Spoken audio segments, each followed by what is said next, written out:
Hello friend, দেখো at last পুরীর গাড়ি এলো। তখন আমাদের টাইম দিয়েছে 5:30, আর গাড়ি এসে পৌঁছলো তখন 9টা বাজে। ভীষণ ডিস্টার্ব ফিল করছিলাম। তো দেখো গাড়িটা আসতে অনেকটা শান্তি পেলাম। আর এত দেরি হয়ে গেছে যেহেতু, তাই জন্য সবাই তাড়াহুড়ো করছে না, গাড়িতে ওঠো গাড়িতে ওঠো।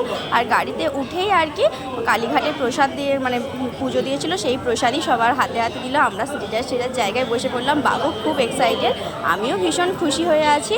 আর এখানে দেখো এই যে কালীঘাটের প্রসাদ সবাইকে একটু একটু করে দেওয়া হলো, 1 পিস করে। তো আমিও হাত বাড়িয়ে নিয়ে নিলাম প্রসাদটা। মায়ের খেয়েই যাত্রা শুরু হোক, যাত্রা যেন শুভ হোক, আর তোমরাও এই আশীর্বাদ করো, এই কামনাই করি, আর কিছুই না। আর তারপরে দিয়ে দিল আমাদের টিফিনের ব্যবস্থাটা ওনারা বাড়ি থেকেই তৈরি করে নিয়েছিল। এখানে ছিল লুচি আর আলু কষা, 4টে করে লুচি ছিল। কিন্তু আমি লুচিগুলো খাইনি, বাড়িতে কিছু খেয়ে গিয়েছিলাম বলে আর খাওয়া হয়নি। তো গাড়ি যখন হোল্ড করলো কোলাঘাটে, তখন আমরা সবাই মানে বাস থেকে নামলাম। যে যার সে যার মতো খাওয়া দাওয়া হলো, আনন্দ করা হলো। আর আমরা একটা হোটেল নিয়েছিলাম, মানে হোটেলেই খাওয়া দাওয়া করছিলাম আর কি, লক্ষ্মীনারায়ণ হোটেল বলে। তো এই যে আমাদের বাসটা ভালো করে দেখিয়ে দিয়ে, এর সঙ্গে আরও অনেক বাসও এসে দাঁড়াচ্ছে। এই কোলাঘাটেই নাকি সমস্ত বাস হোল্ড করে। আর এই যে দেখতে পাচ্ছ, এই হোটেলটাই আমরা সবাই গিয়ে একটু ফ্রেশ হলাম, হাত পা ধুলাম। তারপরেই আর কি যে সে যা ফ্রেশ হয়ে খাওয়া দাওয়াটা করা হলো। এখানেই রাতের ডিনারটা সবাই সারলাম। তো আমি এখানে খাবার দাবার কি খাবো ভেবে উঠতে পারছিলাম। বাবু বলছে চিপস খাবো, থামস আপ খাবো। তো আমি ওকে বললাম এইসব খেও না, রাত্রিবেলা শরীর খারাপ হবে। তবু কেকার কথা শোনে। এখানে যেহেতু সবাই অনেক কিছু খাচ্ছে, ওরও দেখে খেতে ইচ্ছে। দেখো কত সুন্দর কুড়িতে করে চা দিচ্ছে। তবে খাবারের রেঞ্জটা একটু বেশি, একটা রুটি প্রায় 7 টাকা দাম নিচ্ছে। আমি এখান থেকে রুটি আর তরকা করে নিয়েছিলাম। তরকা এখানে 60 টাকা হাফ প্লেট, তরকার দাম 60 টাকা। আর এখানে দেখো আমার বড়মশাই একটু ফ্রেশ হয়নি, তবে জলটা কিন্তু এখানে ভীষণ বিশ্রী ছিল, জলটা খাওয়ার জন্য নয় একদম। তো এখানে আই লাভ কোলাঘাট ছিল, তো ভাবলাম দুজনে মিলে একটু ছবি তুলে নিই।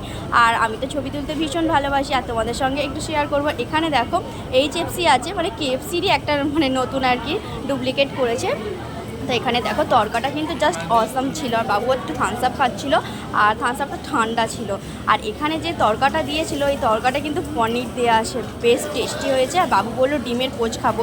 2টো ডিমের পোচের দাম নিল 30 টাকা। বাপরে বাপ, এত দাম!